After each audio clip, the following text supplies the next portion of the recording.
반갑습니다. 산골짜기 TV입니다. 오늘 올린 영상에서는 좀 질문이 많은 것 같습니다. 특히는 이런 주제는 좀 예민하긴 한데요. 그 중에 제가 문자로 답을 드린 것도 있고 또 저녁에 답변 드리겠다고 미뤄놓은 것도 있는데 지금 잠깐 시간이 돼서 제가 한번 일하다가 이 부분에 대해서는 한번 답변을 영상으로 올려보는 것도 좋겠다 싶어서 댓글 중에 이런 질문이 있었습니다.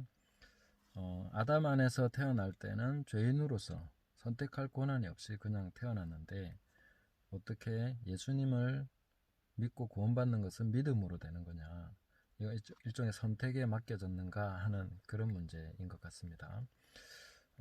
우리가 질문을 받을 때에 항상 그 질문에 대해서 질문 자체를 한 번 더 씹어보고 생각해 볼 필요가 있습니다. 왜냐하면 그 질문 안에 잘못된 전제가 있을 수도 있고 질문이 사실은 그 사람이 얻고자 하는 답을 얻기에는 부적절한 질문도 있을 수 있습니다. 그래서 질문 자체를 한 번 더 생각해 보는 게 필요한데, 예수님께서도 질문을 받았을 때에 고지고대로 그대로 딱 그 질문에 대답을 해주시는 경우가 그렇게 많지 않습니다. 왜냐하면 사람들의 그 인식이나 생각이 많이 왜곡되어 있다는 걸 예수님이 아시기 때문에 질문 자체를 아예 바꿔버리시거나 아니면 그 질문에 대한 답이 아닌 다른 답을 하시거나 뭐 이런 경우들이 있습니다. 댓글에서 이 질문에 있어서도 제가 볼 때는 어떤 전제를 우리가 한번 생각해 봐야 될 부분이 있지 않는가 싶습니다.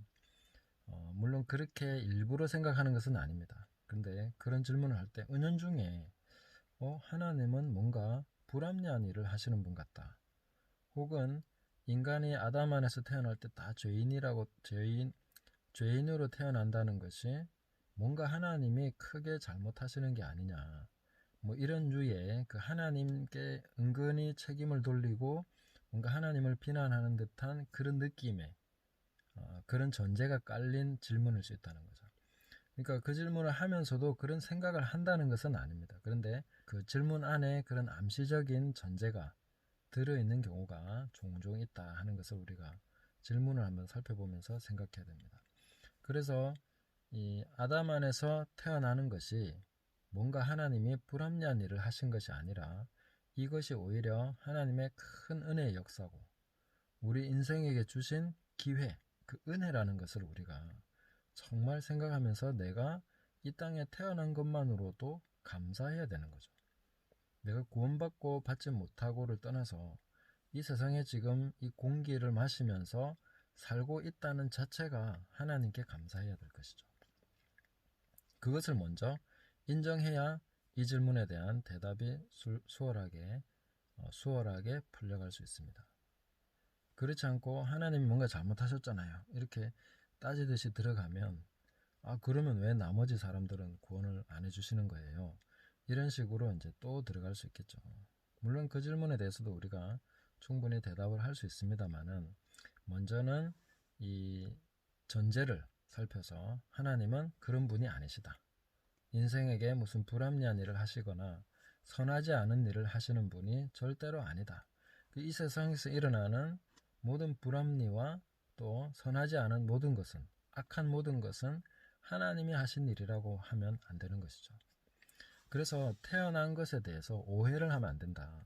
하나님이 우리에게 주신 이 생명은 아름다운 것이고 이것은 정말 고귀한 것이고 가치 있는 것이고 이 세상에서 몇십 년을 살든지 간에 이 삶은 굉장히 중요하고 소중한 것이고 하나님의 선물이다. 이걸 먼저 일단 인정해야 되는 것이죠. 그리고 예수님을 모르는 사람들은 그러면 어떻게 되는 겁니까? 복음도 듣지 못하고 죽어간 사람들 많잖아요. 이렇게 하지만 우리는 이 만물 자체에, 모든 만물에 하나님의 그 영광이 보여서 알게 된다고 말씀하십니다. 그리고 아무도 핑계할 수 없다고 하셨습니다. 하나님의 살아계심을 부정할 수 있는 사람은 아무도 없습니다. 이 세상에 많은 사람들이 그렇게 부정하고 있죠. 그러나 그 사람들은 눈을 닫고 있는 것이죠. 그냥 눈을 뜨고 나무 한 그루, 풀 한 포기만 봐도 하나님을 알 수 있습니다. 예수님은 나무를 보시고 풀을 보시면서 하나님을 말씀해 주시잖아요. 공중나는 새를 보면서 하나님을 말씀해 주시잖아요. 그게 가장 자연스러운 것입니다.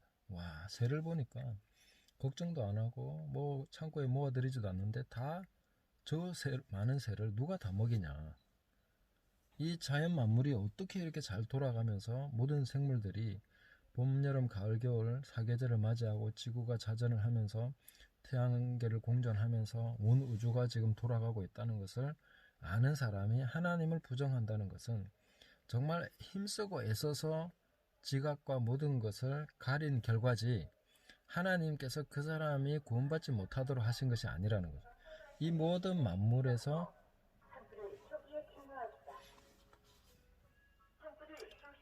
네, 산불 조심 산불 조심 지나가고 있습니다. 이 모든 만물에서 하나님의 살아계심이 나타난다, 드러난다 하는 것을 우리는 깨달아야 되는 거죠. 그것을 인정할 수 있다는 것입니다. 불신자들도 마침내는 인정할 수밖에 없습니다. 사실은 이거는 누구나 다 알고 있습니다.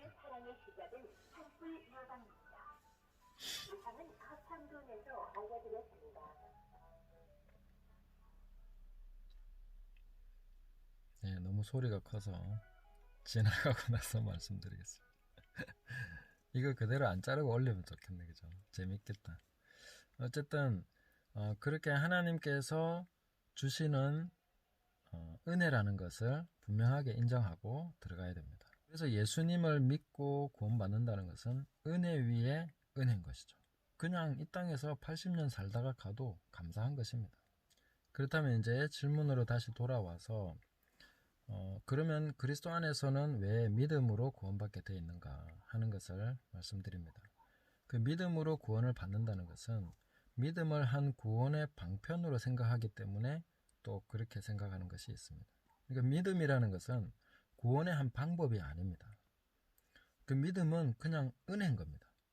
믿어진다는 것이 은혜고 믿음으로 구원받는다는 것은 아무것도 한 것이 없이 구원받는다는 의미입니다. 그래서 이런 부분에 대해서 우리가 많은 분들이 오해하는데 믿음의 조건을 가지고 구원받는다고 생각하는 거죠. 그래서 하나님을 믿어드린다는 것을 굉장히 큰일 하는 걸로 생각하는 분들이 있습니다. 많은 사람들이 하나님을 안 믿는데 난 하나님 믿는다는 거예요. 믿는다는 걸 가지고 뭔가 내세우려고 그래요. 믿는다는 것은 아무것도 할 것이 없다는 것을 얘기한 것입니다. 믿음이라는 것은 그 대상이 신뢰할 만하다 하는 것을 알고 그냥 거기에 대해서 받아들인 것에 불과합니다. 그걸 위해서 한 것은 아무것도 없습니다. 사실은. 그 대상이, 믿는 대상이 그것을 보여주신 것이고 거기에 대해서 우리는 받아들인 결과입니다. 그러니까 왜 믿음으로 말미암아 구원받게 하셨는가 하는 것은 너희들은 아무것도 한 것이 없이 구원받는다 하는 것을 말씀해 주시는 것입니다. 그래서 전적인 선택이다. 하나님의 은혜의 선택이라는 것이죠. 그럼 우리가 태어날 때 뭐 한 게 있습니까? 태어날 때도 아무것도 한 게 없죠. 그렇게 1차적으로 우리 육신의 생명이 주어졌습니다. 그리고 다시 태어나는 것도 아무것도 한 것이 없이 믿음으로 구원받는다 하는 것입니다. 그래서 내가 태어날 때 아무것도 한 것이 없듯이 구원받는, 믿음으로 구원받는 거듭날 때도 역시 나는 아무것도 한 것이 없습니다. 예수님께서 모든 것을 이루신 것이고 주님이 모든 것을 하셨기 때문에 그것을 그냥 받아들인 것입니다. 그건 내가 했다고 말하는 것이 아닙니다. 그래서 우리가 성경의 논리를 따라가다 보면 믿음으로 말미암아 구원받는다 하는 이야기를 할 때는 그 뒤에 따라 나오는 이야기들이 있습니다. 그게 뭐냐면 그래서 너희는 자랑할 것이 없느니라. 너희는 아무것도 한 것이 없느니라. 이렇게 말씀하시는 거죠. 그 믿음이라는 것을 했기 때문에 너희는 믿었기 때문에 구원받는다. 이게 맞기는 맞지만 그것이 어떤 행위가 아니라는 것을 얘기하는 것입니다. 내 자랑거리나 내가 뭔가를 했다고 말할 수 있는 것이 아닌 것이 믿음인 것입니다. 네. 그래서 하나님께서 모든 것을 하셨고 이루셨다는 것을 나는 단지 받아들였다. 네. 근데 그 받아들인 것도 성령께서 조명해 주시지 않으면 누가 그걸 깨달을 것이며 누가 그걸 알 수 있느냐는 것이죠. 자, 여기까지 이제 들어가면 또 질문이 나오죠. 그러면 하나님은 왜 어떤 사람은 구원받게 하시고 어떤 사람은 못 받게 하시냐? 하나님은 사랑이신데 모든 사람을 다 구원해야 되지 않느냐? 어떤 사람을 제외시키는 하나님을 또 불합리하다고 느끼는 것이죠. 그래서 인생이 우리가 갖게 되는 그 하나님에 대한 인식 중에 하나님에 대해서 항상 뭔가 이렇게 꼬여 있는 게 있습니다. 그게 바로 전적인 타락, 하나님을 올바르게 인식할 수 없게 된 타락한 지각입니다. 이성입니다. 그래서 이 뭔가 제외시켰다는 것에 대해서 하나님이 또 잘못했다 생각하는 거죠. 그거는 하나님의 잘못이 아닙니다. 하나님은 은혜를 베푸신 것 뿐입니다. 왜냐하면은 누군가를 왜 제외시켰습니까? 라고 질문하려고 하면 그 질문에 또 전제가 있습니다. 그게 뭐냐면 모든 사람의 자격이 있을 때에 그런 질문이 가능합니다. 그 자격이 10명이 자격이 있는데 그 중에 4명을 제외시켰습니다. 그러면 왜 제외시켰냐고 말할 수 있죠. 그런데 10명이 다 자격이 없습니다. 그런데 그 중에 2명을 선택을 했어요. 그럼 8명을 왜 제외시켰냐고 말할 수 있습니까? 당연히 제외시켜야 될 사람들을 제외시킨 거죠. 당연히 멸망시켜야 될 사람들이 멸망된 것입니다. 그러면 선택된 2사람은 뭐라고 해야 됩니까? 전적인 은혜인 거죠. 하나님의 자비하심의 결과인 거죠. 그것입니다. 그러니까 출발이 잘못돼서 전제가 잘못되면 항상 질문에서 하나님의 성품을 왜곡하는, 공격하는, 비난하는 그런 식의 어떤 전제가, 암시가 깔린 질문을 하게 됩니다. 그래서 왜 어떤 사람은 선택했어요? 어떤 사람은 왜 지옥 가게 내버려 두시냐고 이렇게 질문하는 것은 질문 자체가 바람직하지 않다. 그래서 우리가 하나님에 대해서 질문을 던지는 많은 그 질문들 중에는 적당하지 않은 질문들이 많습니다. 하나님께는 그런 질문을 하면 안 되는 거예요. 그 질문 자체가 성립이 안 되는 거예요. 그리고 인간이 다 타락해 있고 아무도 자격이 없습니다. 의인은 없나니 아무도 없다. 한 사람도 없다. 그런데 사람들 생각은 안 그런 거죠. 우리는 멀쩡한 사람, 착한 사람도 많고 좋은 사람도 많고 선행하는 사람 많고 굉장히 참 성품 좋고 저 사람은 법이 없어도 살고 천국 가서 딱 좋은 사람인데 저 사람이 예수님 안 믿는다는 이유로 지옥 가야 되냐 이렇게 질문하는 거죠. 그러니까 하나님께는 모두가 자격이 없다는 것입니다. 아무도 천국 갈 자격이 없고 거기에 해당되는 사람은 누구도 없다. 한 명도 존재하지 않는다. 그런 가운데 만약에 단 한 명만 구원하셨다고 해도 하나님은 자비로운 분이신 것입니다. 하나님은 은혜가 풍성한 분이신 것입니다. 그 한 사람은 왜 나머지는 다 지옥 갔나요? 라고 따져야 될 사람이 아니라 그냥 내가 구원받은 것이 하나님께 감사할 뿐인 것입니다. 모두가 다 죽어야 되는데 모두가 다 지옥에 떨어져야 되는데 나는 구원받았다는 거죠. 선택받았다는 것이죠. 그것이 감사의 제목이지 하나님을 비난할 제목이 아니다 하는 것을 깨달아야 됩니다. 그래서 오늘날 우리가 던지는 많은 그 신학적인 질문들 중에는 이렇게 전제가 잘못된 것이 많습니다. 그래서 타락한 본성에서 나온 그런 질문들이 많기 때문에 그게 물론 우리 속에서만 나온 게 아니라 실제로는 우리는 다 감사하고 기뻐하고 감사하죠. 그런데 그런 질문을 하는 사람들이 있는 거예요. 듣고 보니까 또 맞는 것 같거든. 그러니까 우리가 그런 거에 대해서 이렇게 질문을 가지게 되고 그게 안 풀리면은 또 우리도 계속 거기에 대해서 생각을 할 수밖에 없습니다. 그런데 그런 질문을 자꾸 곱씹어 보다 보면 뭔가 하나님이 합리적이지 않은 분 같다. 뭔가 잘못하신 게 아닐까. 하나님이 선하신 분이 아닌 게 아닐까. 뭐 이런 쪽으로 우리가 가게 되고 또 다른 식으로는 하나님은 전능하시죠. 모든 것을 아시죠. 은혜가 풍성하시죠. 그러면 모두를 다 구원하셔야지. 왜 어떤 사람 지옥 가게 놔두시냐 하는데 그 전제 자체가 잘못됐다는 거죠. 그 사람은 아무도 자격이 없습니다. 거기에 대해서 하나님을 비난할 만한 그런 아무런 근거도 없다 하는 것입니다.